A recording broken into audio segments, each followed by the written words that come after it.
Welcome back to Ask the Experts on Buzz TV. I'm your host, Mike White, and joining us today on the program is Jenny Johnson from Maritime Inclusion Partners. Jenny, welcome to the program. Good morning, Mike. Thank you. Tell me a little bit about your background and what you do at Maritime.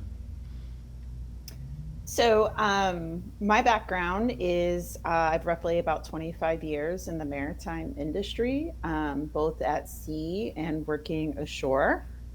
And I actually started in the Pacific Northwest as a Sea Scout when I was 14 years old. And my love for everything water, boats, came from that. And I jumped on a boat when I was 19 as a deckhand and worked my way up to a limited tonnage captain on the Columbia River. And then ultimately took my sailing adventures deep sea over to the Mediterranean, the Indian Ocean, the Persian Gulf, as what they call an AB, which is essentially a deckhand, chipping and painting, and transitioned shoreside and had been working in mariner recruitment for a long time. And then earlier this year, I decided to launch Maritime Inclusion Partners, which we focus on partnering with maritime organizations to help them with their diversity, equity, and inclusion programs specific to their seagoing personnel. So this is for our U.S. mariners that are working on our ships. What percent of people working on ships are female? So globally, we're still only at about 2%. I know that with the specific to the U.S. flag fleet, the Jones Act fleet, we are about 10%, which is better than globally. However, more than 60% of that 10% are in the galley and in of those supported roles on board the ships, and less than 1% make it up to leadership positions such as captain and chief engineer. So there's still a lot of work that needs to be done. So tell me about the problem that you solve for these companies.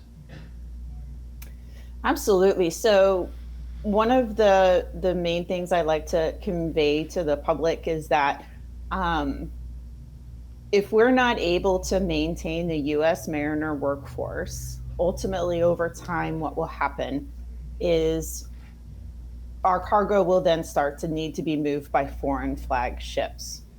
And once we move into that area where we're no longer using ships that have been built in the US, moving US cargo from US port to US port and crewed by Americans, then we have a national security issue. We expose ourselves. We're going to be having far more foreign flag vessels coming into US ports and without a whole lot of oversight and control about who's on board those vessels.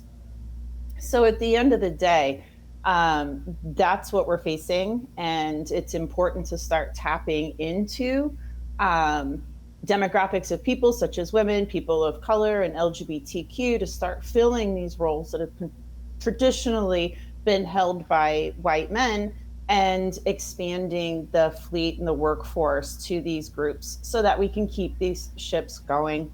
Another concern that I have is that we would also be contributing to some human right issues when it comes to how foreign flag ships potentially treat their crew. So sometimes crew is on board. They're essentially enslaved. They've been put on board against their will. They don't necessarily get fed well, treated well. They don't get proper rest work hours.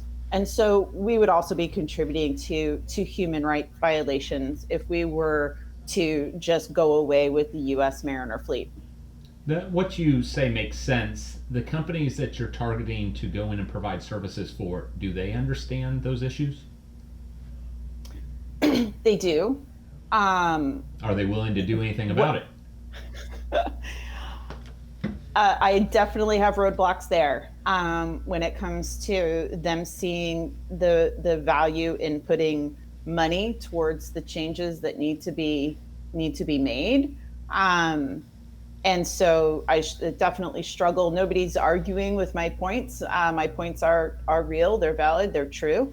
But to your point, the changes that need to be made are extreme for an industry that is essentially stuck in 1955.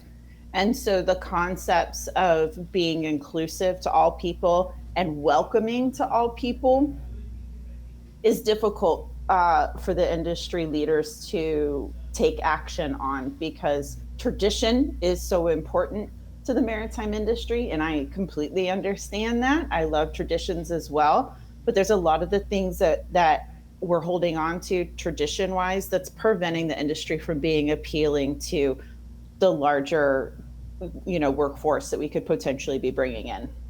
Excellent. Well, I appreciate you taking time to be with us and share your insights today, and congratulations on your new business, and we wish you all the successes. Thank you, Mike. To find out more about Jenny and Maritime Inclusion Partners, visit us at iwannabuzz.com. We'll see you next time on Buzz TV.